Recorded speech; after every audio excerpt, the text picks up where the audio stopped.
क्या हमारा भाग्य पहले से लिखा होता है? गरुड़ पुराण की रहस्यमय कथा। क्या आपने कभी सोचा है कि हमारा भाग्य पहले से लिखा होता है या हम उसे बदल सकते हैं? दोस्तों, गरुड़ पुराण में इस प्रश्न का गूढ़ रहस्य बताया गया है। आज हम जानेंगे कि हमारा जीवन पहले से तय है या हमारे कर्म उसे बदल सकते हैं। वीडियो को अंत तक जरूर देखें, क्योंकि यह ज्ञान आपकी सोच को बदल सकता है। गरुड़ पुराण हिंदू धर्म के 18 महापुराणों में से एक है, जिसमें जीवन, मृत्यु, पुनर्जन्म और कर्मों के रहस्यों की गहरी व्याख्या की गई है। भगवान श्री कृष्ण और नारद मुनि के संवाद में यह स्पष्ट किया गया है कि भाग्य और कर्म का क्या संबंध है। द्वारका नगरी में एक दिन नारद मुनि श्री कृष्ण के पास गए और पूछा, हे प्रभु, क्या मनुष्य का भाग्य जन्म से पहले लिखा जाता है? श्री कृष्ण ने बताया कि हमारे कर्म ही हमारे भाग्य को निर्धारित करते हैं। जन्म से पूर्व भाग्य तय होता है, लेकिन अच्छे कर्म इसे बदल सकते हैं। क्या हमारा भाग्य पहले से लिखा होता है? हमारे भाग्य में जो भी कुछ घटता है वह पहले से तय है। दोस्तों, गरुड़ पुराण में बताया गया है कि मनुष्य के भाग्य में जो भी कुछ जन्म से मृत्यु तक जो भी घटना घटती है वह पहले से तय होती है। दोस्तों, मृत्यु और जन्म ही एक ऐसा सत्य है जिसे कोई टाल नहीं सकता है। पर दोस्तों, हम यह नहीं जान पाते हैं कि हमारा भाग्य हमारे जन्म से पहले ही लिखा होता है, जन्म के बाद। लेकिन गरुड़ पुराण में जन्म, मरण, कर्म के बारे में विस्तृत रूप से जानकारी दिया गया है। तो आइए शुरुआत करते हैं गरुड़ पुराण की उस ज्ञानवर्धक प्रस्तुति।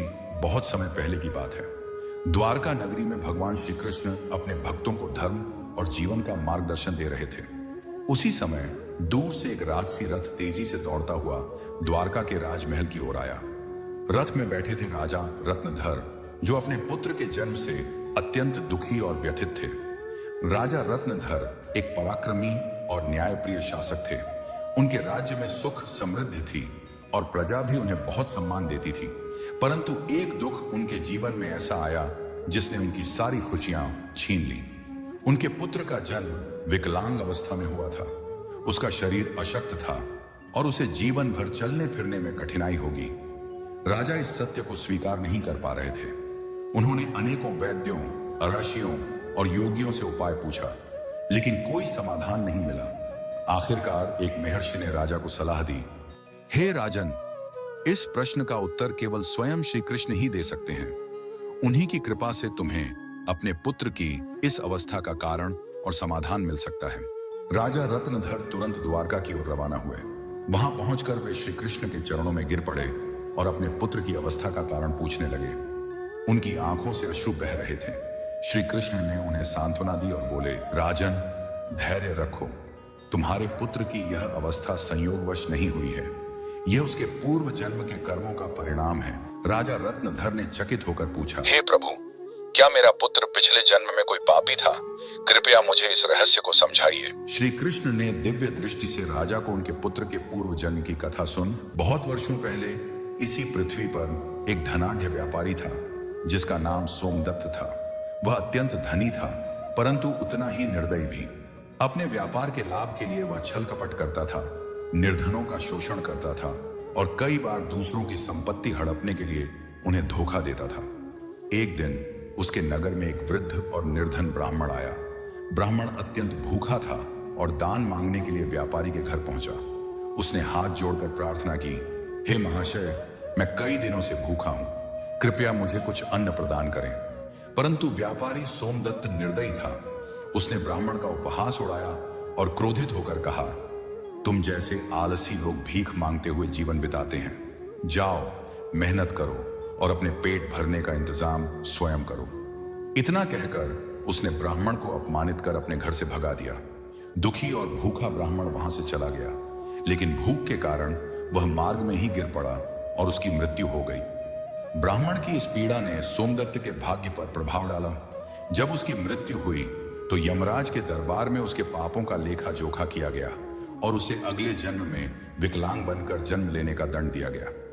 कहानी समाप्त करके श्री कृष्ण बोले, राजन, तुम्हारा पुत्र वही व्यापारी सोमदत्त है जिसने पूर्व जन्म में ब्राह्मण को अन्न न देकर उसे भूखा मरने पर विवश किया था। उसके कर्मों के फल स्वरूप इस जन्म में उसे विकलांग शरीर मिला है।